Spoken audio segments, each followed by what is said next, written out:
Well, the show opening happened, and the people in the show were very happy with what they saw. I didn't doubt that they would be happy, but had this been a regular show with regular artists um, rather than urban sketchers, there would have been comments like, "Why did you put me in a corner? Why did you put my work in a corner?" Well, look at the show again and, and figure out why I did that. Um, One of the first things that I did was to put something in a corner where it actually was in a corner. It was an open sketchbook, and one sketchbook was on one wall, and the other half of the sketchbook, open sketchbook, was on the other. And it just cracked me up. It made me laugh to see how clever I was. No, it made me just laugh to see what a fun way it was to uh, make a book look like a book. You know, you think of a book as not open entirely flat, but sort of open halfway. That's a book. That's a highway, you know. But anyway, it was the artist who owned the sketchbook, who filled the sketchbook with her work, was very happy with it as well. Um, the show is different from many other shows because it has, I think this show has 10 times, if not 20 times, the amount of work that is normally in the gallery. Normally, you have a painting or a framed drawing or a print, and then between it and its neighbor, you have 18 inches of wall space, and then there's another piece of art. Sometimes you'll see two, maybe three, triple hung one above the other, which happens when we have more art than we normally can show in the gallery side by side. So you have, and of course, sometimes it's done for a good reason. It's a diptych that's vertical, or it can read that way. Um, Sometimes the pieces are small, so someone did a grouping of prints that all relate to the same thing, and we put those in a group. Um, but this show isn't just double hung or triple hung, but I don't know what quadruple, quintuple, sextuple, septuple, octuple, novodeca. It might be a dozen pictures going up and down or more, and they're overlapping. So what you end up, the entire interior of the gallery looks like it's the refrigerator doors that have magnetized pictures that your grandchildren have done. Now, I don't mean to say that the talent of your very talented grandchild, I'm sure, is talented. I don't want to say that they're not, but I'm not saying that the work that we have is childish or childlike or anything, but they are hung purposefully to have a sort of casualness about it, which is what this group is about. It's not about making, quote, fine art or profound art, or it, the work might be that, but that's not what we are about generally. We are drawers, and we draw what we see and we record the world we see. And sometimes the world we see is just, a street corner. It's not the rape of the Sabines. It's not, um, a profound subject. It's the street corner. And they're not always as profound as they might be. Um, these drawings are kind of like a diary entry. And when you're writing your diary, you don't think, okay, now I have to have an introduction and a character development and a plot and a subplot, and I don't have to have symbolism. I don't have to do all the junk that you're told that writers have to do to make a good novel. You write down what happened. Tuesday, my appendix was removed. You write down what happened. And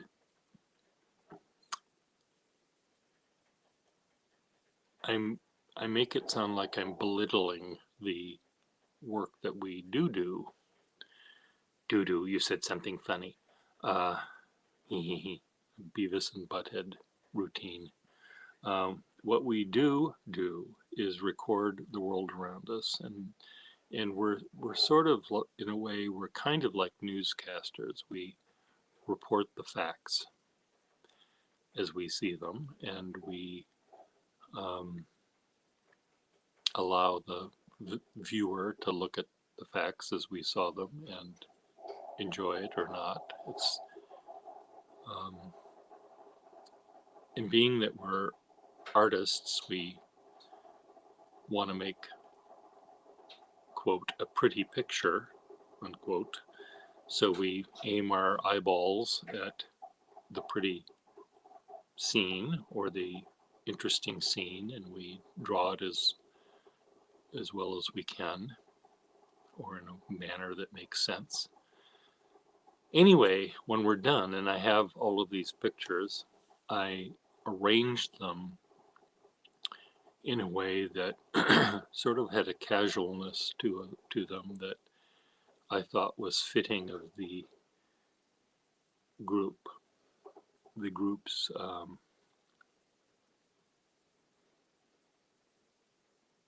mission statement of recording the world, and the world is all around us, not in little orders with spaces in between. It's all around us. Even the area between this scene and that scene has a scene. So I don't have them separated that much. And I have them overlapping, and it really had a nice vibe to it, I think. It sort of, everyone seemed very, very happy with how it looked. And I'm very happy with it. And I'm hoping that the scheme of hanging work this way can be imitated. I don't have a patent on it. I don't, people can see it and copy it, and good for them. It's a lot of work, but it's creative. It's a creative process for me, because I sort of treated the entire gallery as a creative piece, and I organized it in a logical manner, and it really was, I think, artistically, I don't want to call it a work of art, but I think it approaches that, because I didn't want too much of my fingerprint all over it, but my fingerprints are all over it.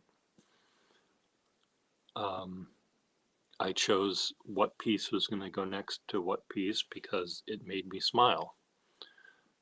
And I could have picked a piece and placed it next to a piece where it would make me frown, or I could have put a piece next to a piece where I would be neutral. But that's not how I put things together. I made them I made them play happily, I think. Um, and the people that were in the group, some of them are artists from 9 to 5. They're 9 to 5 artists. Um, and they are used to having shows where their pieces are framed and they're put in a gallery, and they sell it in a gallery for many hundreds of dollars. And when you're in the gallery, you speak in a whisper because you don't want to bother the other people in the gallery or the museum by the noises you make when they're communing with the art that they see on the wall.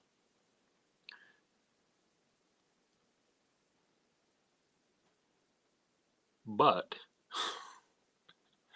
they, in this, even though they were all wearing masks, I could see they were smiling. Their eyes were squinty, and I could see them sort of giggling to themselves because they saw, even though their piece was uh, partially covered by someone else's piece, uh, they immediately saw the purpose of how it was hung that way, again, to sort of show the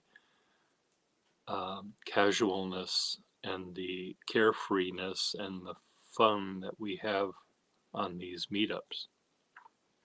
So I was very happy. I was very happy that they were very happy, and I sort of didn't doubt it because uh, the non-artists or the artists in my building who do not sketch with us because they're too busy doing their profound art, and I'm joking when I say that. Some of their art is profound and some of it is not as profound in the sense of deep and artistic on so many levels, and postmodern and deconstructivist, or whatever the kind of art that they do. They might be an abstract painter, or they might be a potter or something, but they came in and they saw the energy that was in this room and they really liked it. And so I thought, well, okay, if sophisticated, quote, sophisticated artists like it, the urban sketchers who are sophisticated as well in their renditions of what they see, but they're not 9 to 5 artists. They're not professional artists. They're um, doctors and lawyers and candlestick makers, but they love to draw. I thought that they would uh, certainly like it too. Um,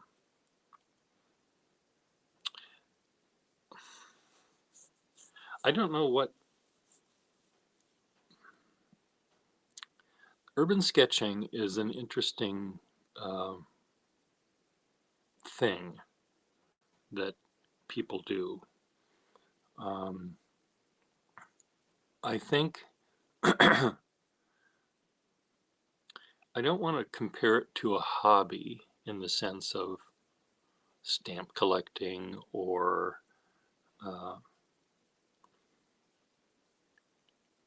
on a scale of what you do for fun, whether it be stamp collecting or fishing or kite flying or scrapbooking or um, something sportive like skiing or something where you're not in races, you're not in a contest to catch the biggest fish. You just go out there to catch a fish, or not even catch a fish. You're out there in a boat bobbing up and down and throwing the line out, and your mind wanders to all of the things that it wanders to when you're fishing. When I'm fishing, my mind wanders to this. How can I get off this fucking boat and back on shore where I can be by myself and draw? But I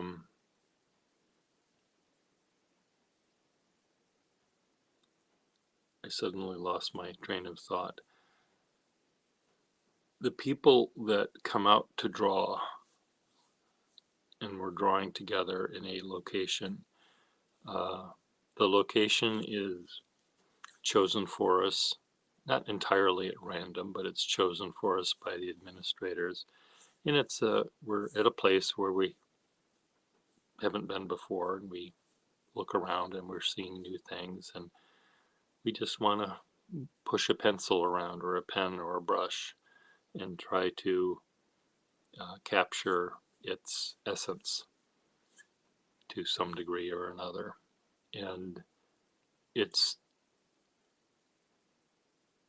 terribly relaxing. And at least I find it so. It can be frustrating while you're trying to get that shape of that leg just right, or the perspective exactly right in this crazy Bostonian. You can't get perspective correct in Boston because the lines, the streets are all crooked and bent and at different angles. So if you were in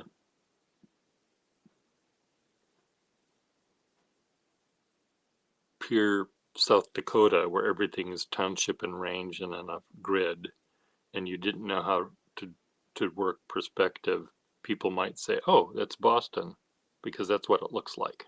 It looks like it was painted by someone who doesn't understand how perspective works because everything is bent. There's a million vanishing points when you're on the corner of School Street and Beacon. I don't even know if they connect, but I'm making something up. Anyway, the point is the casualness of the way this is hung, the show is hung, I think really connects with the casualness of the group and the sort of I don't want to say playfulness of the group, but it's playful, I think, but that makes it sound a little frivolous. It's not necessarily frivolous. It's casual. I said that already. There's a sign I hung, many people made it, where Urban Sketchers is written out by drawings on sketchbook pages, and they're hung on the wall on little nails, and they are in little clips, and we open up the window and they fly all over the place and fly off the wall. So the gallery director wanted to anchor the edges down to the wall with this tape that's sticky but not harmful to the paper. And so I said, sure, if you want to do that, you can do that. And she got out her level and made all of the tops of the letters at the tops of the paper level. And I said, you don't have to do that. She said, no, I have to do that. But she liked the way the paper curled up at the bottom sometimes and would cast a shadow. So the shadows, the top is all level, but she left the bottom to have this sort of snarly tooth, jagged edge, because all the paper were different sizes and different textures and different colors, and but there was order at the top, but sort of chaos at the bottom. Um, but I tried to keep things level as well. I did use a level myself when I was putting up the.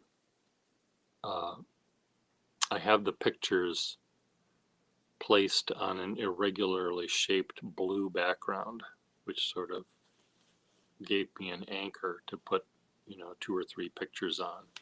And then when I put another 20 or 30 pictures on it, you don't see the blue anymore, but there was still this grid of vertical and horizontal. So that held throughout the gallery. But anyway, I was very happy that the show is up, more or less. I'm going to continue to add to it. People who were at the show told me that, oh my God, I've got a picture that can I add, I wish I had sent it to you. And well, send it to me and I'll put it up. So it can grow a little bit. The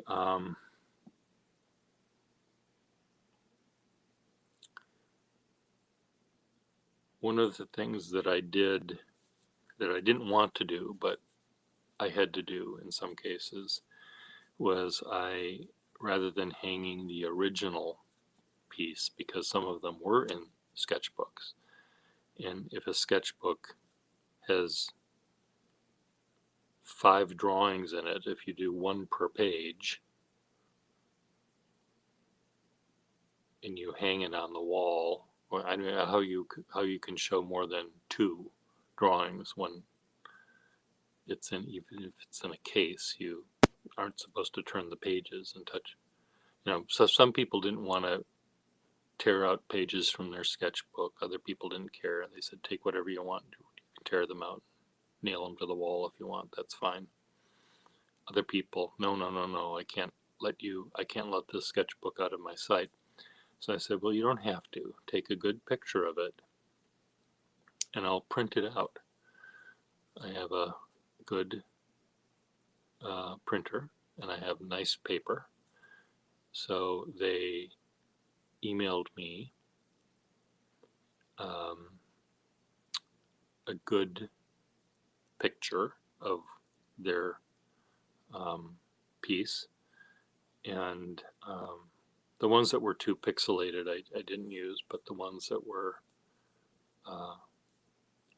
even taken with your iPhone or a smartphone, and if the lighting is good enough, I can sometimes tweak it a little tiny bit. I noticed that my printer printed some of one person's pictures much bluer than they are in reality, and I think it was just the pictures that he sent. He might have taken in light that was more blue, I guess. But so many of the pictures in the show are prints, and but the print shows a good 90% of what you need to see, and some of them show 99% of what you need to see.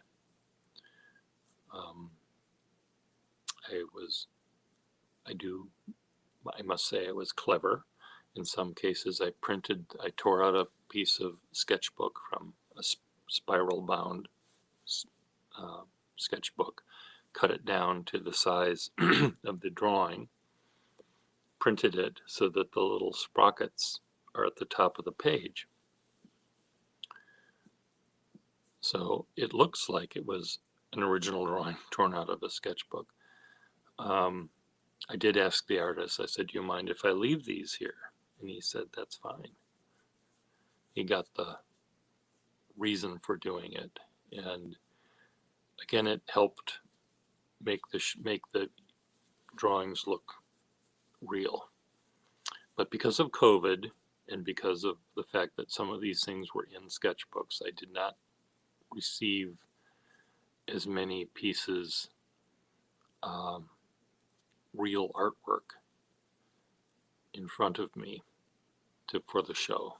And the show's up for a month, and having someone give me a sketchbook for a month is like giving me their baby.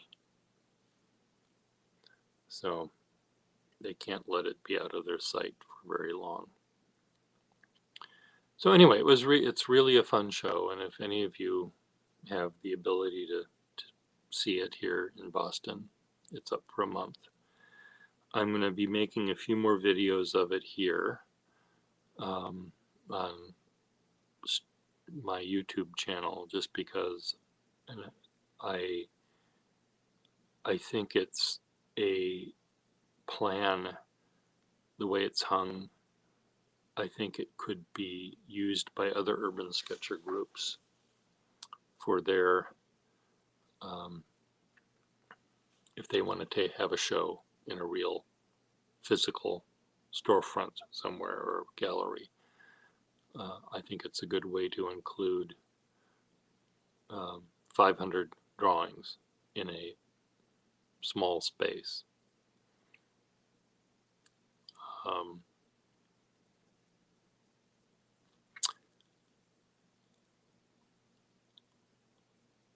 So we'll see what other people have to say about it. One thing I didn't do, the gallery director said, well, how are we going to label these things? She would still be typing up the labels until next year sometime if she had to do that. Name, title, medium. And I said, no, we're not doing this. None of the work is for sale. And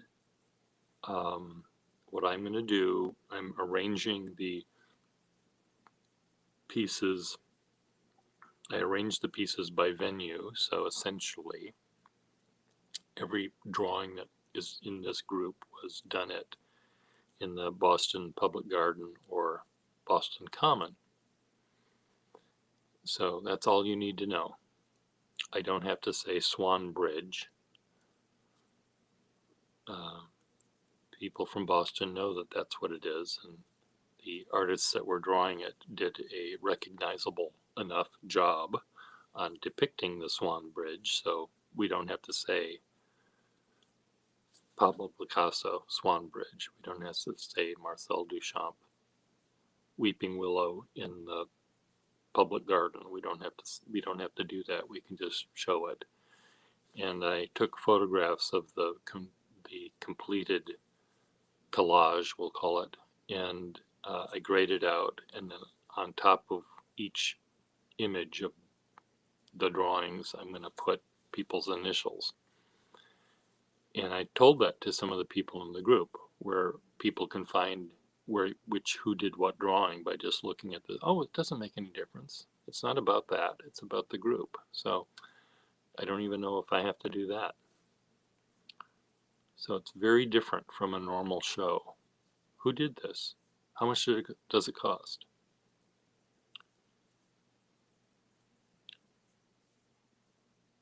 What's the title? What's the medium?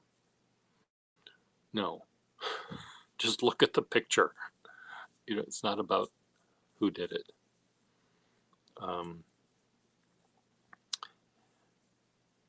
Many of us draw the same way. So if you see one drawing that Pablo did, you'll recognize the other Pablos. If you see one drawing that Marcel did, you'll see the other drawings that Marcel did.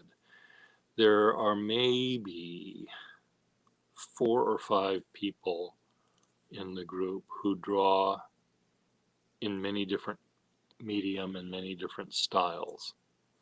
And those you might need a little guide to see who did them until you say, oh, I didn't realize Pablo did watercolors too. And then, but you might be able to need help on some of them because their styles are very different. Um, but most of them are pretty recognizable. Once you see one or two that they do, they'll say, oh, okay, well, this is Vincent's work because he always uses big, thick paint. So he's the one that doesn't have the ear. Don't ask him about it. Don't ask him why he only has one ear though. That won't make him. That'll upset him. Kitty. Oh, I know I've been so busy. I haven't been here to pester you. Um, so anyway, the show's different because it's not about individuals as much as it is about the group. It's not about artist egos. It's more about the joy of drawing and just getting outside and breathing some fresh air and drawing with other people that like to draw. It's sort of like urban sketching is, if it was a sport, if urban sketching was a sport, I think the closest thing it would be to is hiking. You're not necessarily trying to get to the top of the mountain because that's mountain climbing. That's a different sport. Hiking uh, is, God, most people sort of hike in a row though. I'm just imagining the Girl Scouts and Boy Scouts and they're all marching in a single file. That's not exactly what I mean, but it's kind of like hiking or walking in the woods. That's not a sport though, is it? Well, we'll just stick with hiking, where you're in a group and is camping a sport? Yeah, it's more like hiking, I think. It's a group effort, but you you don't you don't want to get lost when you're hiking. You don't want that, but you don't mind tarrying and looking at the view and smelling the roses, and you allow other people to go ahead of you and sit down on a stump and breathe some fresh air and drink out of the thermos, and you don't have to do it all at the same time. It's thermos drinking time, everyone. No, no, that's not what hiking's about. Hiking is about meandering in the woods. So that's what these drawings are like, I think, when we're out. We're meandering in the woods and we light upon something and make a drawing of it. So that's sort of what the show is like. It's a meander. And that's what you have to do in the gallery. You can't really look at it quickly. I mean, normally you walk in a gallery, our gallery's not very big, you could sort of turn around in a 360, maybe do this when you get to the column so you can see what's behind it, and you'll see everything. And you can do that too with this show. You can see everything, but you won't notice anything. You have to get up close because the drawings are small. And then because they're all overlapping, you really have to you have to think a little bit. You have to dissect them. You have to say, oh, okay, this drawing goes from here to here and up to down. I do make you work a little bit. But what I want you to see is these two drawings together,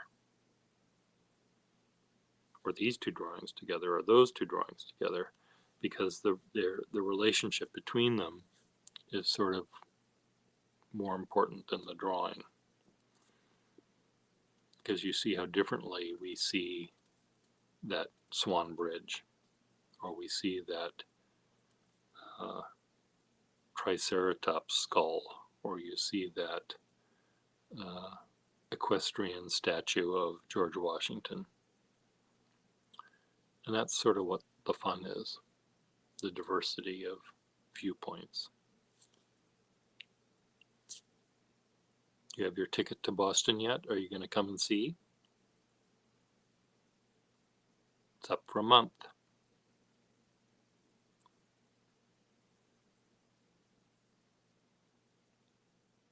Goodbye. I'm just thinking now what work I have to do today. My studio is a complete disaster because of this. Well, it's always a disaster, but because of this show, it's in a particular disaster because I've got things everywhere. Oh, someone's in the room finally. Who will it be? Will it be Mighty Mouse? Will it be Paindu? Will it be Suraj? Will it be Kesh? No one's saying.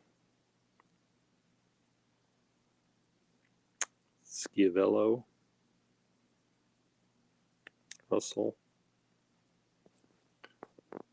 Whoever you are,